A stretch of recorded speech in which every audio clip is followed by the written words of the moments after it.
نبی پاک صلی اللہ علیہ وسلم کی حدیث ہے، مسلم میں، طبرانی میں، حضور نے فرمایا آؤ میں تمہیں پچھلے زمانے کے ایک ایماندار نوخیز ولی اللہ کی بات سناؤں۔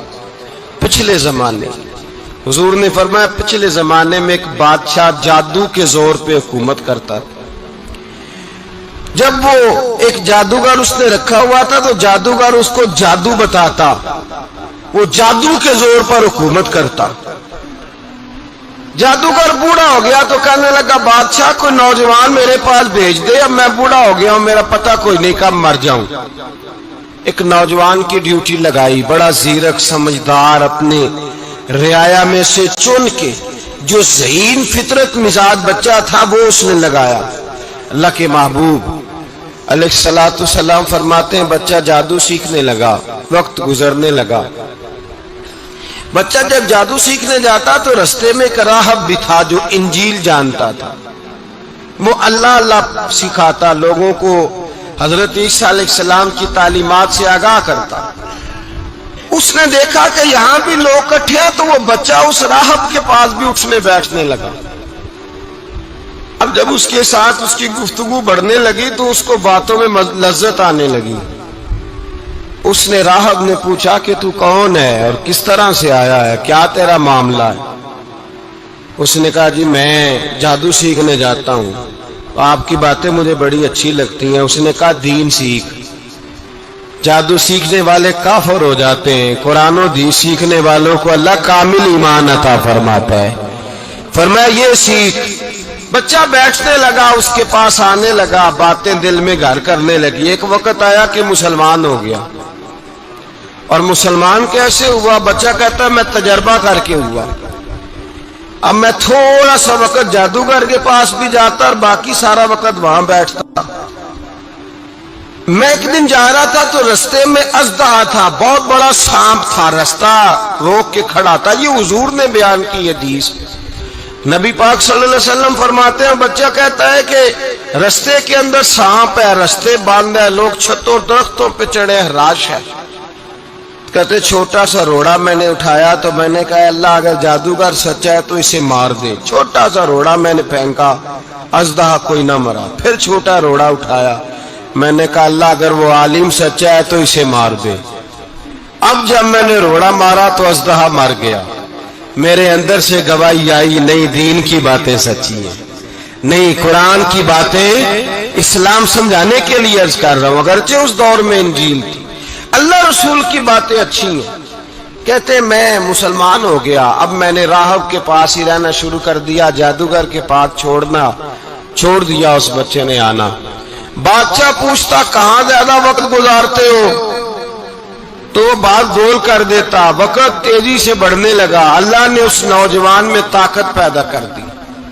اب وہ اس کے اندر نا اللہ نے توانائی روحانیت پیدا کر دی، ابھی جوان ہے، 14-15 سال عمر ہے۔ اللہ نے اب جو بیمار بھی آتا وہ دعا کرتا تو اللہ صحت عطا کر دیتا، جو بھی آتا۔ بادشاہ کا ایک درباری تھا، بادشاہ کو پنکھا جلتا تھا، وہ اندھا ہو گیا، کوئی ایسی تکلیف آئی کہ نابینا ہو گیا، بڑے علاج کرائے شفا نہیں ہوئی۔ کسی نے اس بچے کا پتہ بتایا کانوں میں، اس کے پاس گیا تو بچہ کہنے لگا شفا تو ہو جائے گی پر کلمہ پڑھنا پڑے گا، مسلمان ہونا پڑے گا، جس پیغمبر کا میں غلام ہوں تجھے بھی بننا پڑے گا، دین پہ عمل کرنا پڑے گا، اللہ شفا دیتا ہے۔ اس نے کہا تو مجھے کلمہ پڑھا، مجھے شفا دے، میں تیار ہوں۔ اس نے کہا شفا تو اللہ دیتا ہے۔ اس نے اللہ تبارک و تعالیٰ کا ذکر کر کے دعا مانگی، یہ مسلم شریف میں حدیث ہے، طبرانی میں موجود ہے۔ اللہ نے اسے شفا دی، اس نے کلمہ پڑھنا شروع کر دیا۔ یہاں ایک نقطہ لکھا ہے ہمارے علماء نے، کہتے ہیں جب اللہ ولایت عطا کرتا ہے نا تو یہ سفید بالوں والے کا حصہ نہیں ہوتی۔ اگر جوانی میں کوئی آدمی توبہ کر کے تصوف کے راستے پہ چلتا ہے تو سب سے زیادہ ولایت اللہ اسے عطا فرماتا ہے، سب سے زیادہ ولایت اس کے پاس ہوتی ہے۔ ابھی اس کے بال کالے ہیں، چڑھتی جوانی ہے، دعا کی تو اللہ نے، اور حدیث پاک میں موجود ہے کوڑے آتے تو شفا یاب ہو جاتے، اندھے آتے تو شفا یاب، برس والے آتے تو اللہ سے دے، جوان ہے۔ بادشاہ کے پاس وہ واپس گیا، وہ جو آدمی جس کی آنکھیں ٹھیک ہوئی تھی، بادشاہ نے پوچھا کہ کیسے شفا ملی؟ تو کہنے لگا میرے رب نے شفا دی ہے۔ بادشاہ سجدے کراتا تھا، اپنے آپ کو منواتا تھا، معاذ اللہ، کہنے لگا میرے علاوہ کون رب ہے؟ اس نے کہا وہی رب ہے جس نے تجھے پیدا کیا ہے، اور وہی رب ہے جس نے مجھے اندھے کو آنکھیں دی ہیں، وہی ہے میرا مالک۔ کہا اچھا تو مجھے نہیں مانتا؟ کہا نہیں، میں اپنے رب کو مانتا ہوں۔ بادشاہ نے اسے سزا دی، ستایا، اس نے بچے کا پتہ بتایا، پر بچے کو بلا کے ستایا تو اس راہب کا پتہ بتایا، راہب بھی قتل ہو گیا، نابینا بھی قتل ہو گیا۔ بادشاہ نے کہا سپاہیوں سے اس بچے کو لے جاؤ اور پہاڑ کی چوٹی پہ جا کے نیچے پھینکو تاکہ مر جائے۔ بچہ پہاڑ کی چوٹی پہ گیا تو ہاتھ اٹھا کے کہنے لگا یا اللہ میرے لیے نہیں اپنے لیے، میرے لیے نہیں اپنے لیے انہیں اپنی قدرت کے جلوے دکھا، میرے لیے نہیں۔ اللہ کے بندے اپنی جان بچانے کی دعائیں نہیں مانگتے، اپنے لیے انہیں اپنی قدرت کے جلوے دکھا، یہ دعا مانگی۔ جتنے لوگ ساتھ آئے تھے وہ سارے زمین پہ گرے اور سب مر گئے، پہاڑ سے گر کے مر گئے۔ بچہ واپس سیدھا بادشاہ کے پاس کہنے لگا لو بھائی میرے رب نے مجھے بچا لیا ہے۔ جوان کا ایمان دیکھو، میرے رب نے مجھے، بولو میرے اللہ نے مجھے ایمان کی گواہی دے رہا ہے، میں بچ گیا ہوں، تو جھوٹا ہے، میرا رب سچا ہے۔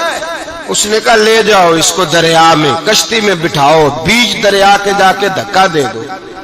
بیٹھے کشتی میں، دریا کے بیچ گئے، اور جب جا کے وہاں اس کو دھکا دینے لگے تو اس نے کہا اے اللہ میرے لیے نہیں اپنے لیے انہیں اپنی قدرت کے جلوے دکھا۔ بس ایک طوفان سا آیا، جتنے سپاہی ساتھ آئے تھے ڈوب کے مر گئے۔ وہ بچہ اٹھا اور سیدھا پھر بادشاہ کے پاس، اسی کے پاس کہنے لگا لو بھائی میرے رب نے مجھے بچا لیا ہے، تیرے پاس آیا ہوں۔ وہ کہنے لگا تو کیا مصیبت میرے گلے پڑ گئی ہے، کیسے جان چھوٹے گی؟ تو بچہ کہنے لگا اگر تو مجھے باندھے درخت کے ساتھ اور سارے ملک کو بلائے، لوگوں اکٹھا کرے، پھر تو مجھے تیر مارنا، میں تجھے بتاؤں گا کیسے مارنا ہے، میں مر جاؤں گا۔ اللہ کا بندہ نوجوان ایمان دیکھو، مرنے کے طریقے بتا رہا ہے، میں تجھے بتاؤں گا میں کیسے مروں گا۔ یہ بات کہی، بادشاہ نے سارا مجمع جمع کیا، ملک سارا باہر آ گیا، درخت کے ساتھ باندھ دیا۔ کہنے لگا بھائی لوگوں یہ مجھے مارنا چاہتا تھا، مار نہیں سکا، اب میں اسے بتانے لگا ہوں کہ میں کیسے مروں گا۔ اسے کہو جب تیر مارے تو ساتھ میرے رب کا نام بھی لے، میں اپنے رب کے نام پہ جان دوں گا، ایمان کی پختگی میں اللہ کے نام پر جان دوں گا۔ اسے کہو رب کے نام پہ مارے، مر جاؤں گا۔ بادشاہ نے اللہ کہہ کے تیر مارا، پیشانی میں لگا، بچے کی روح پرواز کر گئی، جتنا مجمع کھڑا تھا سارا کلمہ پڑھ کے مسلمان ہو گئے، سارے مسلمان ہو گئے، سارے۔ میرے رسول پاک سید عالم صلی اللہ علیہ وسلم نے نوجوانوں کو بتایا جب تمہارے اندر ایمان کی قوت آئے گی تو اللہ تمہاری مدد کرے۔ فرمایا وہ نوخیز ولی تھا، ابھی جوان رانا تھا، ابھی اس کی پیشانی پر جوانی کے آثار تھے، لیکن اس نے اللہ کو راضی کیا، رب کریم کو راضی۔ ولایت کا مطلب بڑھاپا نہیں، ولایت کا مطلب وہ نہیں کہ جب بڑا لمبا وقت گزر جائے تو پھر آدمی آئے کہ نہیں اب کیا کرنا ہے، اب مسجد ہی ہے، اب تو اس کے علاوہ گزارا ہی کوئی نہیں۔ تو اس وقت کا آنا اللہ کی بارگاہ میں قبول تو ہے، لیکن شاباشی اسی کو ملتی ہے جو جوانی کا وقت آئے، جو عین اس وقت آئے جو وقت میرے رسول پاک علیہ السلام کے غلام عبداللہ ابن عمر، حضرت عبداللہ ابن عمر رضی اللہ تعالیٰ عنہ فرماتے ہیں کہ میں نکلا، مجھے سفر کے لیے جانا تھا، تو تھوڑی سی کھجوریں، تھوڑا سا سرکہ ایک شہد کی بوتل چیزیں میں نے سفر کے لیے ساتھ رکھ لی. میں جب مدینے سے باہر صحرا میں نکلا نا تو رمضان نہیں تھا، غیر رمضان تھا. میں نے ایک نوجوان کو دیکھا بکریاں چرا رہا، بکریاں چرا رہا. اے جوان، آپ فرماتے ہیں اس کا چہرہ بڑا نورانیت والا، گرد پڑی ہوئی پر بڑا حسین. فرماتے ہیں میں نے اس کو کہا کہ آ جاؤ کھانا کھا لو. روزے بھی نہیں تھے. کہنے لگا نہیں میں نے روزہ رکھا ہوا ہے. فرماتے ہیں میں نے کہا پتہ کروں کہ نیرا نیک ہی ہے کہ پرہیزگار بھی ہے. نیک وہ ہوتا ہے جو نماز پڑھے روزہ رکھے، پرہیزگار وہ ہوتا ہے جو گناہ سے بچے، وہ پرہیزگار ہوتا ہے. کہا پتہ کروں پرہیزگار بھی ہے کہ نہیں. کہتے میں قریب گیا تو میں نے جا کے اس کو کہا بھائی تیری بکریاں بڑی پیاری ہیں، میرا دل کرتا ہے ایک بکری مجھے دے دو. کہتے وہ جوان، غربت بھی پریشانی بھی، پر دامان توکل کی یہ خوبی ہے کہ اس پر پابند لگے ہوتے ہیں، دھبے نہیں ہوتے. غربت ہے. کہا جناب ایک بکری دے دو. آنے لگا جناب بکریاں میری نہیں، بکریوں کا مالک کوئی اور ہے. کہتے میں نے آزمانے کے لیے کہا کہ بکریوں کے مالک کو کہنا ایک بکری بھیڑیا لے گیا ہے، کہہ دینا بھیڑیا لے گیا ہے. تو کہتے اس نے میری طرف دیکھا، گرد سے اس کے بال اٹے ہوئے، آنکھوں میں روشنی، چہرے پہ اطمینان، لب و لہجے میں ایمان کی طاقت. نوجوان کہنے لگا حضور بکریوں کے مالک کو تو کہہ دوں گا بھیڑیا لے گیا ہے، جب عرش کا مالک پوچھے گا تو کیا جواب دوں گا؟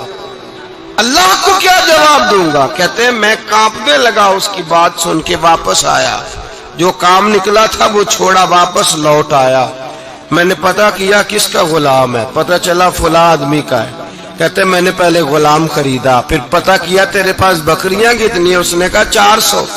کہتے میں نے مالک سے ساری بکریاں خریدی، پھر غلام کو بلایا، پھر وہ بکریاں تحفے میں دی، تحفے میں. کہنے لگا حضور یہ سارا کچھ مجھے کیسے ملا؟ میں نے کہا تیرا ایمان بڑا پختہ تھا تو میرے رب نے تجھے انعام عطا فرمایا.